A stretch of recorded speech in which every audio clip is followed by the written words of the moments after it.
కృషి పట్టుదల ఉంటే అరకుర సౌకర్యాలతోనే అద్భుతాలు సృష్టించవచ్చని నిరూపించారు ఈ చిచ్చర పిడుగులు. ఏజెన్సీ ప్రాంతం నుంచి అంతర్జాతీయ స్థాయికి ఎదిగారు. కరాటే, కత్తి, కర్రసాము లాంటి విన్యాసాలతో అదరగొడుతున్నారు. కఠోర సాధనతో అద్భుత ప్రతిభ కనబరిచి పతకాల పంట పండిస్తున్నారు.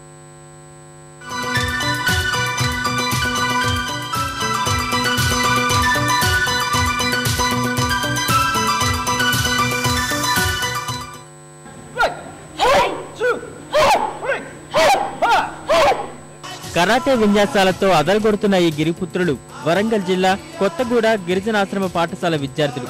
ఏజెన్సీ ప్రాంతానికి చెందిన ఈ చిన్నారులు అరకొర సౌకర్యాలతో ఎన్నో అవరోధాలు దాటుకుని ఉత్తమ క్రీడాకారులుగా గుర్తింపు తెచ్చుకున్నారు. ఇదే గ్రామానికి చెందిన కరాటే శిక్షకుడు యాకయ్య తాను నేర్చుకున్న విద్యను ఇతరులకు పంచాలనే ఉద్దేశంతో ఆశ్రమ పాఠశాల విద్యార్థులకు ఉచితంగా శిక్షణ ఇస్తున్నాడు. మెరికల్ లాంటి 25 మంది శిష్యులను తయారు చేశాడు.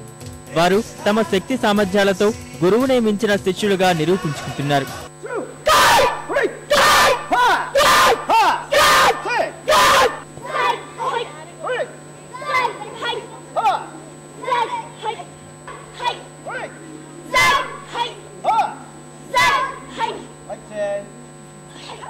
కఠోర సాధనతో కట, గున్షు, కర్రసాము, కత్తిసాములో అత్యంత నైపుణ్యం సంపాదించిన వీరు జాతీయ, అంతర్జాతీయ స్థాయిలో తమ సత్తా చాటుతున్నారు. మేలో మలేషియాలో జరగనున్న అంతర్జాతీయ కరాటే పోటీలకు ఎంపికయ్యారు. విద్యార్థులతో పాటు ఆత్మరక్షణ కోసం విద్యార్థినులు ఉత్సాహంగా కరాటే నేర్చుకుంటున్నారు.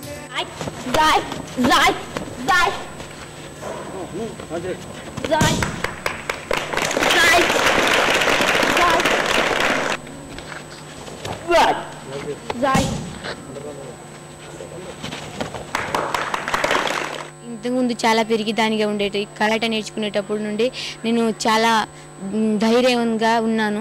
నేషనల్కి వెళ్ళినా, డిస్టిక్కి వెళ్ళినా చాలా తిరిగిన నాకు మెడల్స్ వచ్చినాయి. నేర్చుకోవాలంటే హార్డ్గానే ఉంటుంది, కానీ నేర్చుకుంటే తర్వాత అందరికీ ఆత్మరక్షణగా ఉంటుంది. 2012 జూలై 21 నాడు కోట్ల విజయ భాస్కర్ రెడ్డి ఇండోర్ స్టేడియంలో హైదరాబాద్లో జరిగినటువంటి అంతర్జాతీయ పోటీలో నేను 2 గోల్డ్ మెడల్ సాధించిన, 1 సిల్వర్ సాధించిన.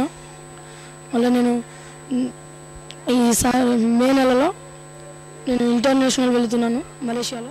వీరి ప్రతిభా పాఠవాలు చూసి మిగిలిన పాఠశాల విద్యార్థులు సైతం కరాటే నేర్చుకునేందుకు ఆసక్తి చూపడం అభినందనీయమని శిక్షకుడు చెబుతున్నారు.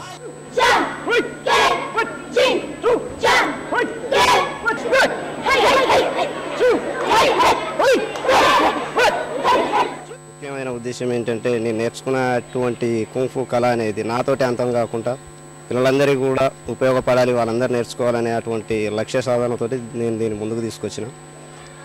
దీంట్లో భాగంగానే పిల్లలను ఎంతో చైతన్యవంతం చేస్తూ ముందుకు తీసుకుపోయి వారితో అనేక మెడల్స్ కూడా సాధించి తీసుకొచ్చినాం. అంతర్జాతీయ స్థాయిలో సత్తా చాటుతున్న ఆర్థిక ఇబ్బందులతో పోటీల్లో పాల్గొనలేకపోతున్నామని విద్యార్థులు వాపోతున్నారు.